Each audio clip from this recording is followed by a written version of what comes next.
Bonjour, donc on va continuer avec les muscles et bien. Cette fois-ci, on va voir la partie du chapitre qui s'intitule la sommation temporelle. Donc, la sommation temporelle est le recrutement de l'unité motrice qui permet des contractions continues et graduées du muscle squelettique. Donc, nous allons voir le mouvement, comment agit le muscle de son ensemble. Alors, on avait vu le mouvement musculaire de façon histologique. Bien, nous allons voir macroscopiquement qu'est-ce qui se passe.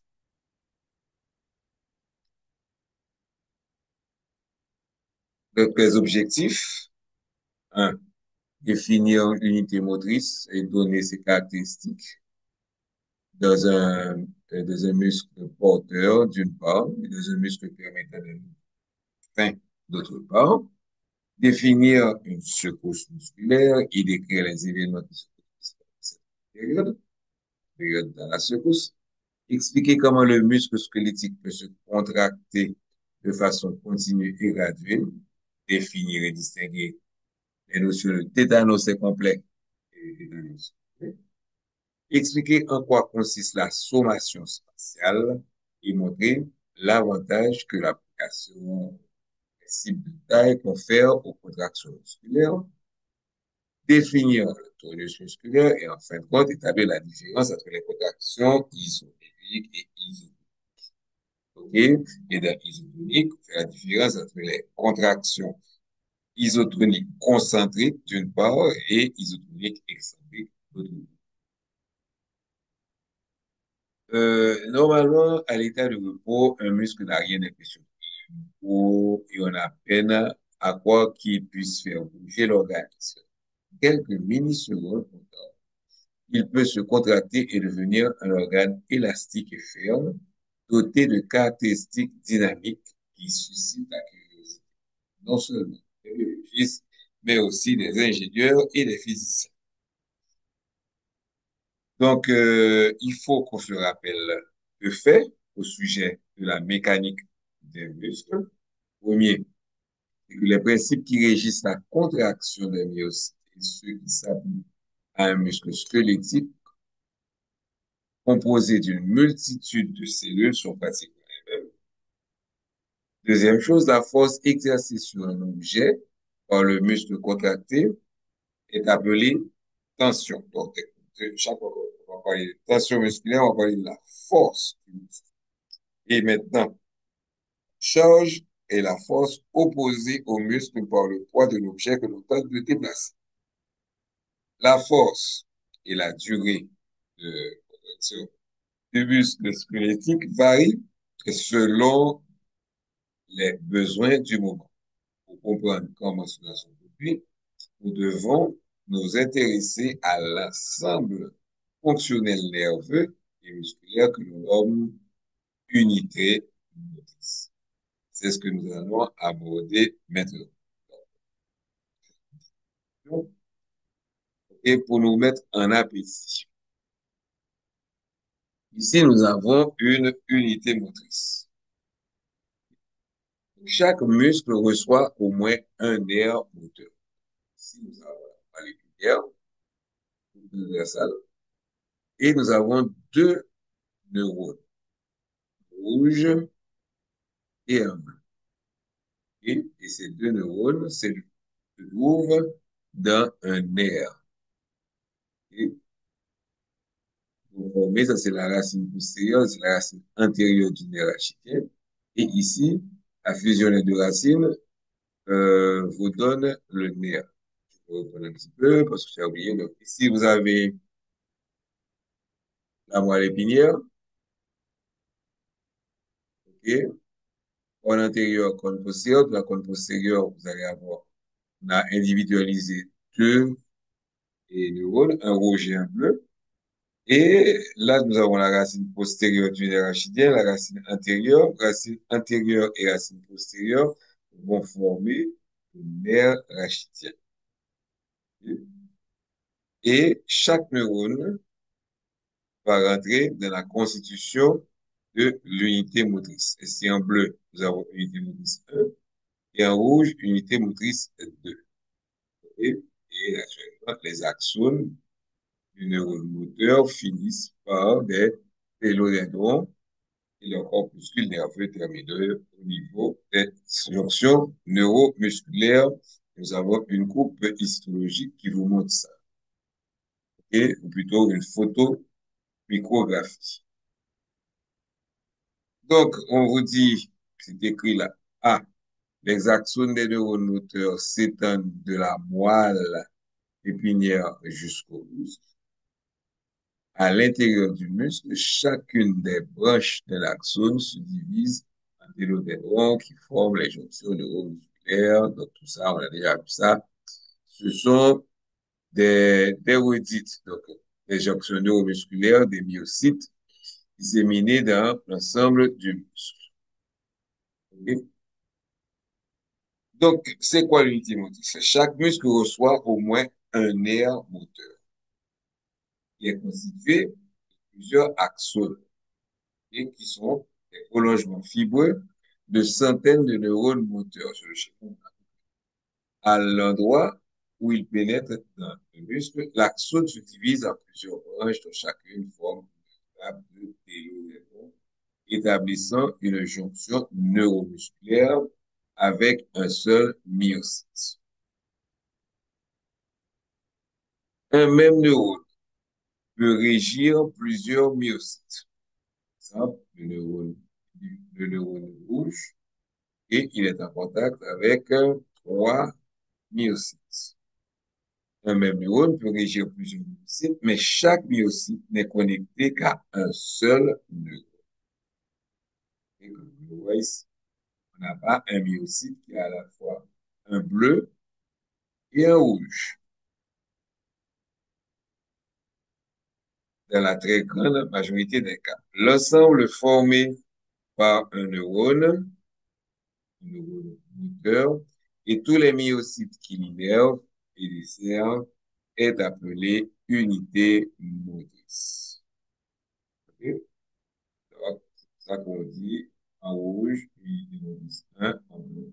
Il faut le neurone dans le nerf et les myocytes qui vous donnent l'unité motrice.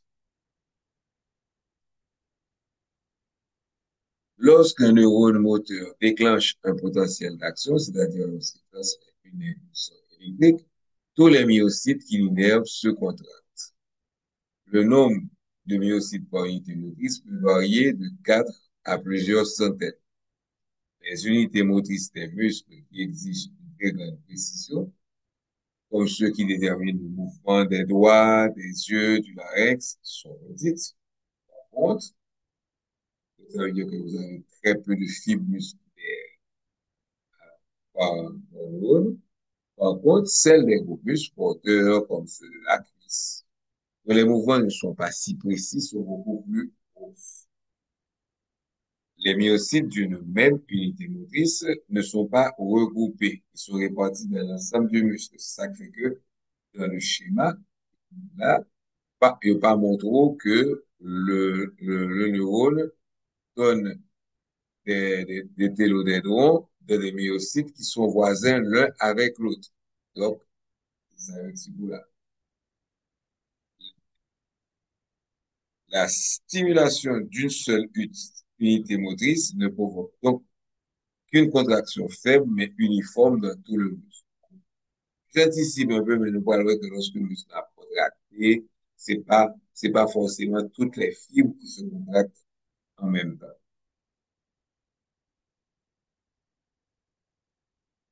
Donc, on a vu le concept d'unité motrice, maintenant on va voir le concept de secousse musculaire. La contraction musculaire se prête bien à l'observation laboratoire sur un muscle isolé. Le muscle est fixé sur un appareil qui produit un enregistrement graphique de la contraction en un ou plusieurs tracés. Là, nous avons un tracé. Rappelez-vous que les muscles peuvent se contracter sans raccourcir. Une contraction qui est dite isométrique. Et on va voir ça plus tard. Les myogrammes, c'est-à-dire les graphiques, et donc, myogrammes, des figures, que nous avons ici, montre la quantité de tension qu'un muscle développe lorsque sa longueur demeure constante pendant sa contraction. En laboratoire, la secousse musculaire est la réponse d'un muscle à une seule stimulation. C'est en laboratoire qu'on a ça. Les myocytes se contractent rapidement, puis se relâchent. Le tracé du myogramme de toute secousse musculaire présente trois phases bien distinctes. Et ça, ici. Donc, un, deux, un. Première phase. La période de latence. Ok. Tu ça, la période de latence. La période de latence dure dure les quelques premières millisecondes qui suivent la stimulation, c'est-à-dire le temps du couplage, excitation, de la contraction. Donc, couplage, excitation, contraction. Durant cette période, les points d'union commencent le cycle, mais il n'y a pas encore de tension. Le myogramme n'enregistre alors aucune réponse. Donc, c'est la stimulation faite, mais rien ne se passe. C'est la période de latence. Deuxième période, un petit peu plus. La période, c'est la période de contraction. La période de contraction est celle pendant laquelle les têtes des myosines sont actives, soit entre le début de la force de tension et son maximum. Le tracé du myogramme forme alors, comme le voilà, un pic. Cette étape dure 10 à 100 millisecondes. À cette période, c'est la plus longue, période de relâchement. La dernière phase qui dure 10 à 100 millisecondes est provoquée par le retour du calcium et des ions calcium dans le réticulum sarcoplasmique. Comme le nombre de points d'union actifs diminue, la force de contraction diminue aussi. La tension du muscle devient nulle et le tracé revient à sa valeur d'origine. OK? Sa valeur d'origine, c'est ici. Remarquez qu'un muscle se contracte plus vite qu'il ne se relâche. Comme le révèle l'aspect asymétrique du tracé. S'il était symétrique, il a fait comme ça, il a descendu comme ça. Donc, bon, il y a une pointe qui est beaucoup plus raide d'un côté, de l'autre côté, on a une pointe qui est un petit peu plus douce. Maintenant, deuxième schéma, ainsi que vous pouvez le voir à la figure de Fosset, les secousses de certains muscles sont rapides et douces. Ça, ok? C'est le muscle du bulbe oculaire. Ok? À l'opposé, les myocytes des muscles épais de la jambe, la musculation se contractent plus lentement et leur contraction se prolonge habituellement, et leur contraction se prolonge habituellement beaucoup plus longtemps. Ouais? Là, son langage aigu, tandis que là, où est le pilage. Ces variations entre les différents muscles reflètent les différences dans les enzymes et les propriétés des myophiles. On avait vu, on a vu la secousse musculaire, les tracés qui caractérisent la secousse musculaire. On avait vu c'était quoi l'unité motrice. On continue avec la contraction musculaire tracée et ça du sujet. Les secousses musculaires, telles que les contractions brusques isolées provoquées en laboratoire, se produisent parfois à cause d'anomalies neuromusculaires. Mais elles ne représentent pas la façon dont le muscle fonctionne normalement dans l'organisme. En réalité, les contractions musculaires d'une personne saine sont relativement longues et continues et leur force varie en fonction des besoins. Ces divers degrés de contraction musculaire, qui sont évidemment indispensables à la régulation adéquate des muscles, sont appelées contractions musculaires graduées. En règle générale, La contraction musculaire peut être modulée de deux façons. Par une augmentation de la fréquence des stimulations, ce qui produit une sommation temporelle. Plus la fréquence est élevée, plus la contraction de l'unité motrice est grande. Deuxième, euh, deuxième modulation, par une augmentation de la force de la stimulation, ce qui crée un recrutement des unités motrices. Une stimulation forte entraîne l'activation d'un plus grand nombre d'unités motrices, de sorte que la contraction devient plus forte. Les contractions musculaires, ok, qui gens nous capables d'augmenter contraction, diminuer le deux façons. Ok, soit on augmente, ok, les stimulations, donc vous allez avoir une addition des stimulations dans le temps, ça fait on va les sommation pour elle. Donc la même fibre reçoit beaucoup plus de stimulation, mais pour deuxième façon qu'on est capable et moduler la contraction musculaire, c'est en augmentant le nombre d'unités motrices qui vont être activées. Ma continue comprendre. Donc, pour moduler la contraction musculaire, il y a deux bagailles. Soit ouvrir plus stimulation, la même fibre, là, soit augmenter le nombre de fibres musculaires. Donc, en laboratoire, il est facile d'ajuster les paramètres à utiliser pour stimuler artificiellement un muscle. Dans le corps, c'est le cerveau qui va déterminer la force de contraction musculaire de deux façons. Un, en faisant varier le taux de déclenchement des potentiels d'action le long de l'axone du sous-neuromoteur, c'est-à-dire, on va augmenter fréquence de stimulation de deuxième partie de modulation comme dit voilà, en modifiant le nombre de neurones moteurs activés. Okay? C'est ainsi que nous ajustons automatiquement et constamment la force de nos contractions musculaires. Nous n'en prenons conscience que lorsque le processus ne fonctionne pas bien.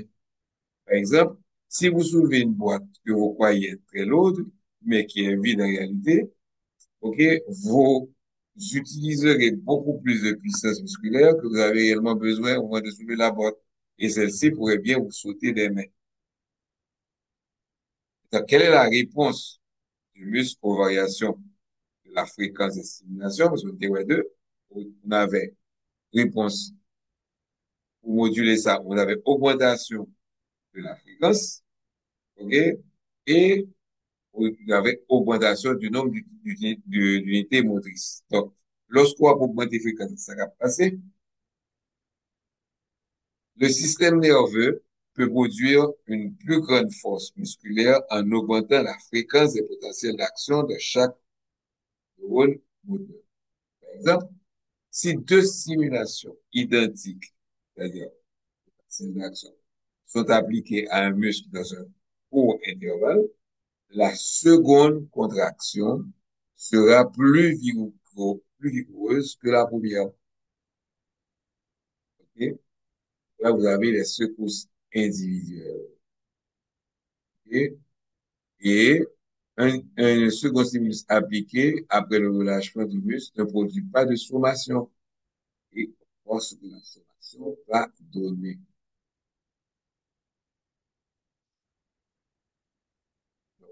On a remarqué lors de la sommation, si vous stimulez le muscle tout de suite après, okay,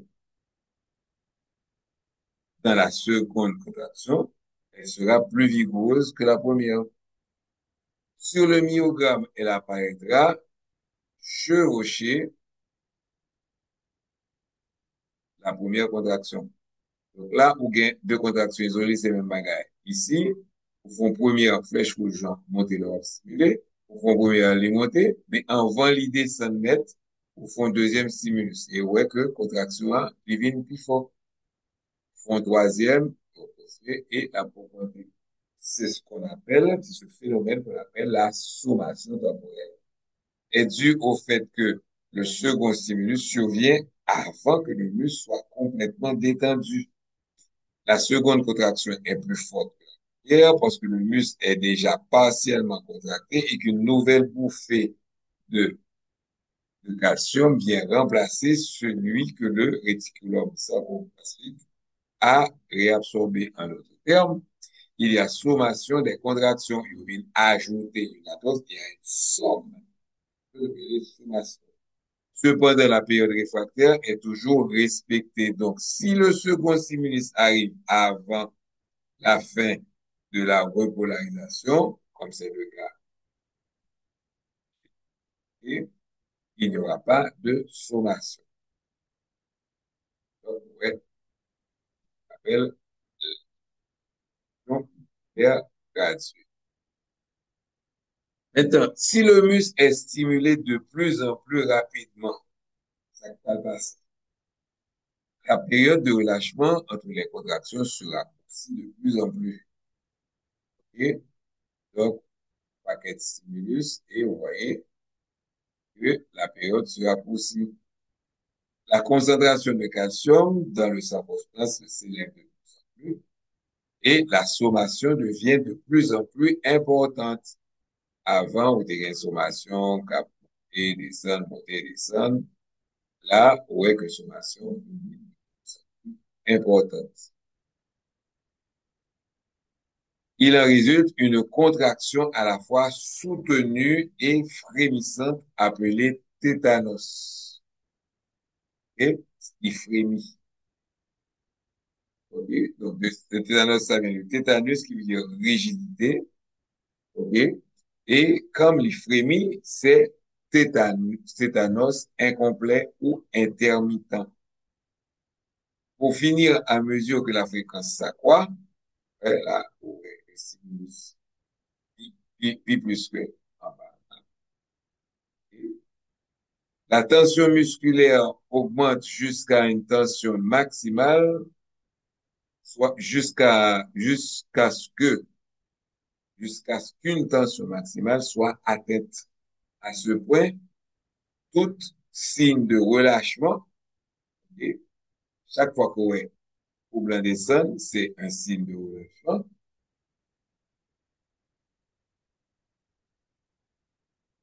Pour finir, à mesure que la fréquence s'accroît, la tension musculaire augmente jusqu'à ce qu'une tension maximale soit atteinte. Et à ce point, et à ce point, tout signe de relâchement disparaît et les contractions fusionnent en une longue contraction régulière appelée tétanos complet. C'est là, pas de relâchement encore. OK? Donc, tétanos complet ou fusionné. On confond parfois le tétanos avec la maladie bactérienne qui provoque des contractions musculaires, OK? Involontaires et graves. En réalité, le tétanos complet se produit rarement. Il survient, par exemple, lorsqu'une personne déploie une force extraordinaire pour soulever un arbre tombé sur une autre personne. Bien que là, donc, c'est là où on redit pour le bon bagage. OK? Bien que la sommation temporelle des contractions donne plus de force à la réponse musculaire, sa fonction principale consiste à produire des contractions uniformes et continues par stimulation rapide de certaines formes de okay? Voilà ce qui se passe lorsque le muscle est stimulé de plus en plus. OK? Maintenant, on va voir la réponse du muscle au changement de l'intensité des stimulus. Et on va se référer au schéma. Ça va passer. OK? Premier à représenter les stimulus appliqués au nerf. Donc, ouais, au fur et à mesure, stimulus fort.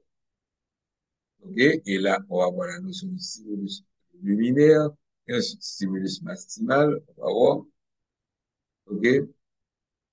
Et on voit que au fur et à mesure que l'on augmente les stimulus, vous allez avoir des proportions d'unités motrices excitées. Là, on va gagner, et puis là, ouais, au fur et à mesure, il y a des fibres. Chaque tyran que nous voyons, ce sont des fibres musculaires, donc au fur et à mesure, des fibres musculaires beaucoup plus petites. Et troisième là, montre la force de contraction musculaire. OK? Recrutement des unités motrices. On se rappelle, on avait vu qu'on pouvait réguler la tension musculaire, la contraction musculaire de deux façons. Soit au augmenter l'excitation, OK? Soit ou augmenter le nombre d'unités motrices qui en charge. Donc, rapport entre l'intensité du stimulus et la tension musculaire. Au-dessous du voltage linéaire, on n'observe aucune réponse musculaire sur le tracé.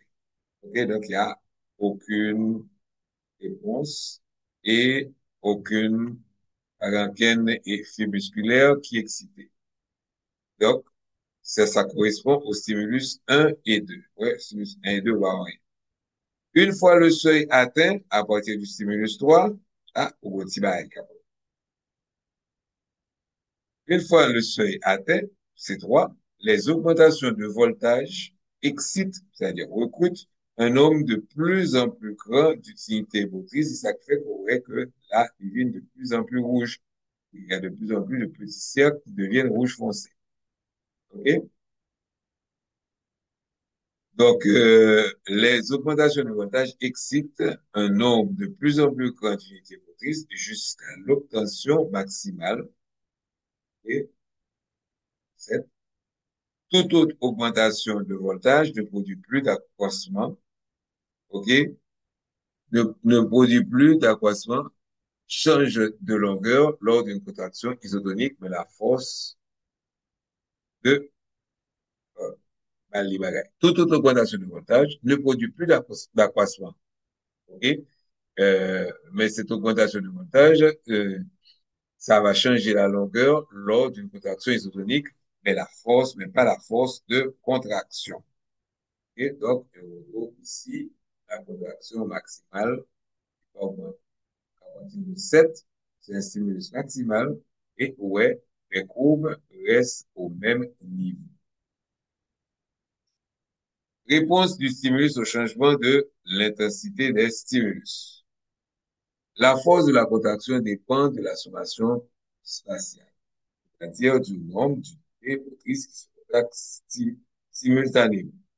On peut reproduire en laboratoire ce phénomène, aussi appelé recrutement des unités motrices, en administrant des impulsions électriques de voltage croissant, et bien sûr, de plus en plus haut, OK, pour mobiliser un nombre de plus en plus important de grands, un nombre de plus en plus grand de myocytes. Un stimulus qui ne produit aucune contraction observable est appelé seuil sous-liminaire. OK? Donc, c'est de 1 à 3. Ça, de 1 à 2. Ouais, bagaille. C'est seuil sous-liminaire. Le stimulus qui déclenche la première contraction est appelé stimulus liminaire.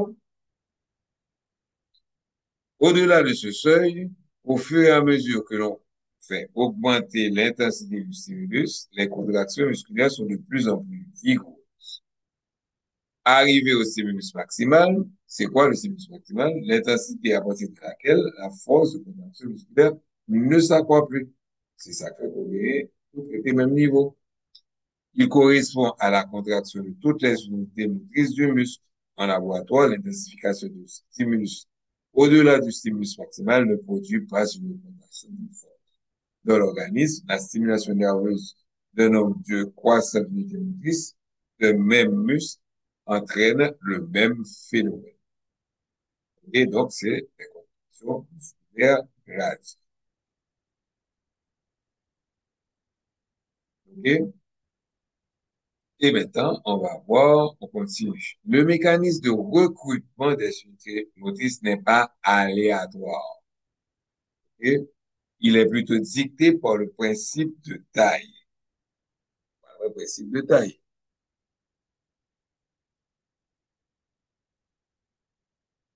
OK?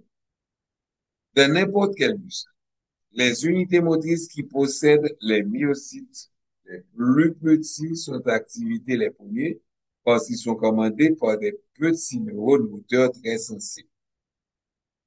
Quand les unités motrices possèdent des myocytes de plus en plus gros dans l'intensité, la force de contraction augmente. Les unités motrices les plus grosses, et,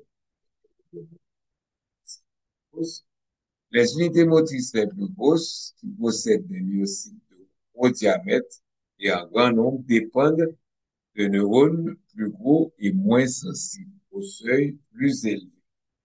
Ils ne sont activés que si la contraction la plus forte est nécessaire. Yes.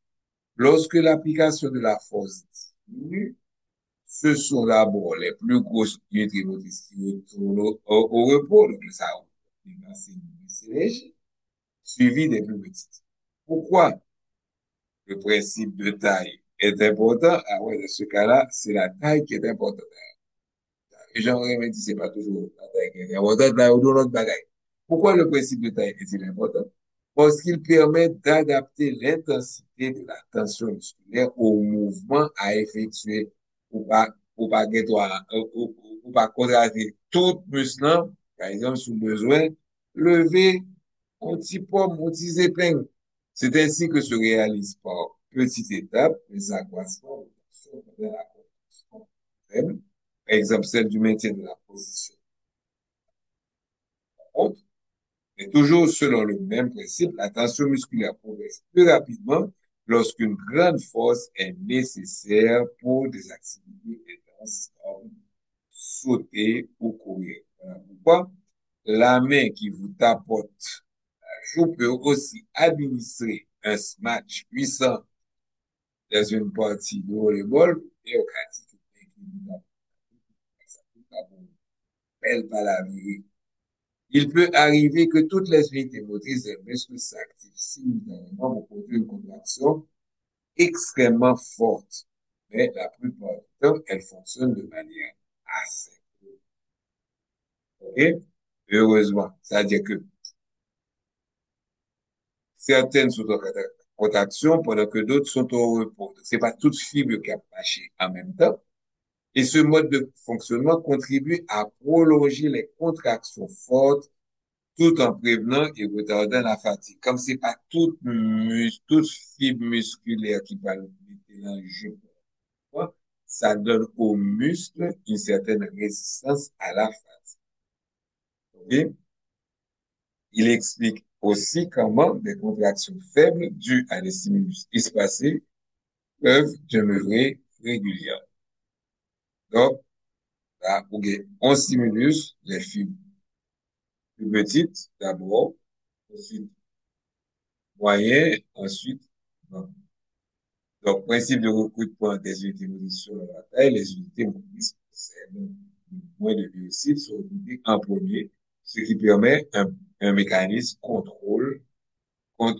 qui permet un contrôle précis de la contraction. OK? Ou par exemple, si au besoin, carré ciseaux au monde, c'est pas un calotte qui va bailler. Tonus musculaire. On qualifie les muscles squelettiques de volontaires. Mais même les muscles au repos sont presque toujours légèrement contractés. Ce phénomène est appelé tonus musculaire. Il est dû à des réflexes spinaux, donc des activités involontaires.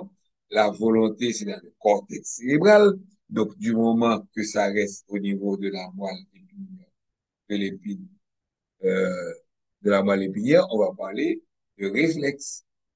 OK? Donc, il est dû à des réflexes spinaux qui activent un groupe d'unités motrices, puis un autre en réaction à l'activation de mécanorécepteurs sensibles à l'étirement situé dans les muscles. Et bah, en clinique, c'est ce qu'on va faire, c'est qu'on utilise le réflexe. C'est récepteur. Bon. Le tonus musculaire ne produit aucun mouvement. Il permet tout simplement aux muscles de rester fermes et prêts à répondre à une stimulation. En outre, le tonus musculaire des muscles squelettiques stabilise les articulations et assure le maintien de la posture. Donc, ouais, a fait tonus musculaire ça au niveau, par exemple, de l'avant-bras de la main, Au repos, les doigts de la main, ils sont légèrement fléchis. OK? On dit ça parce que le tonus des muscles fléchisseurs est plus fort que le tonus des muscles extenseurs. C'est ça qui fait qu'on voit que nerf et au repos, les doigts sont légèrement fléchis. On continue avec les contractions isométriques, les contractions isotoniques. Et sur petit bout de OK? Il existe deux catégories de contractions musculaires isotoniques et isométriques. Celles-ci se distinguent par le fait que le muscle change de longueur ou non. Les muscles changent de longueur lors d'une contraction isotonique, mais pas lors d'une contraction isométrique.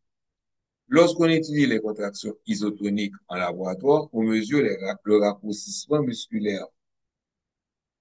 OK? C'est ce qu'on vous montre ici. Le muscle raccourci. Le plus souvent, toutefois, ce sont les contractions isométriques, ici, que l'on étudie et l'on mesure alors l'augmentation de la force musculaire, de la tension musculaire. Et c'est ici que l'on montre ça. Donc, on y a tout chaque contraction à part. Les contractions isotoniques, quand la tension musculaire dépasse la charge et que le muscle grossit, la contraction est une contraction isotonique. Iso veut dire force égale et tonus tension. Comme lorsque vous soulevez un sac de sucre. Quand la tension est suffisante pour déplacer la charge, elle demeure relativement constante pendant le reste de la contraction. Les contractions isotoniques sont divisées en deux parties. Et contractions concentriques et contractions excentriques. OK? Concentrique ou excentrique. Lors des contractions concentriques, le muscle se raccourcit et effectue un travail. Il permet de saisir un livre ou de frapper une balle, par exemple.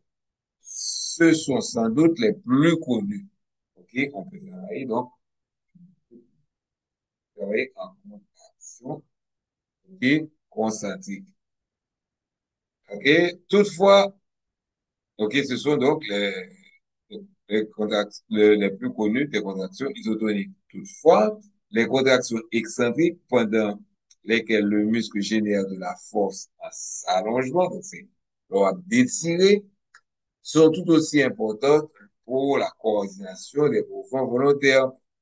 Pour ça, par exemple, lorsque vous gravissez le rapport au mode, et mon arrête, OK? Les muscles antérieurs de vos cuisses produisent des contractions excentriques. OK? Pour une même charge, ces contractions fournissent une puissance une fois et demie supérieure à celle des contractions concentriques et elles entraînent souvent des douleurs musculaires à retardement. C'est ces contractions ça qui fait que, OK, on le fait squat, mais le monte au monde. OK? Pour que cuisse ou cap formal, bien que on ne pas connaître pour qui ça aurait douleur ça, mais yo pense que douleur ça qu'a sorti de petit déchirure tout petit qu'on gagne lorsque on a détiré muscle, OK? Lorsque on gagne muscle détiré, qu'a accompagné muscle qu'a concentré.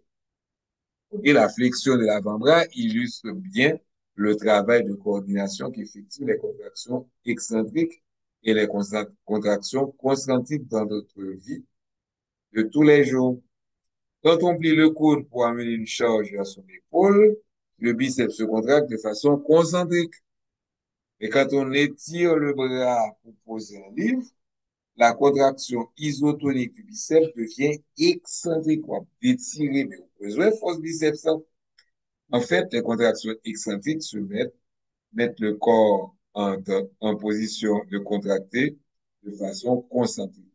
Tous les mouvements de saut et de lancer font appel à ces deux types de contractions. Le mouvement musculaire contracté, bon, l'autre cap d'étirer. Concentration, contraction, mais on avait vu isotonique, on va avoir contraction isométrique. Un muscle contracté ne se raccourcit pas toujours et ne dépasse pas toujours de charge. On va baisser les bagailles pour la trop le pour faire un paquet de contractions, mais comme on parle réussir lever ça, sans lever, hein, et le muscle n'est pas raccourci. Si la tension musculaire est créée, mais qu'il n'y a pas de déplacement de charge, la contraction est une contraction isométrique. Lorsque la contraction isométrique, lors des contractions isométriques, la tension augmente dans le muscle jusqu'à ce qu'elle atteigne son niveau maximal optimal. Mais le muscle ne se raccourcit pas et ne s'allonge pas. Les contractions isométriques interviennent quand un muscle tente de déplacer une charge supérieure à la tension. Il peut exercer sa verticale là. OK? Là, c'est souvent bagaille qui prend l'eau pour lui. Donc, dans les deux types de contractions musculaires, les phénomènes électrochimiques et mécaniques qui ont lieu sont les mêmes, mais le résultat est différent. Dans la contraction isotonique, les filaments minces tactiles glissent l'un dans l'autre, là. Ils fait comme par exemple du surplace. OK. Donc, c'est tout pour cette section. Je vous donne donc rendez-vous à la prochaine vidéo. Au revoir.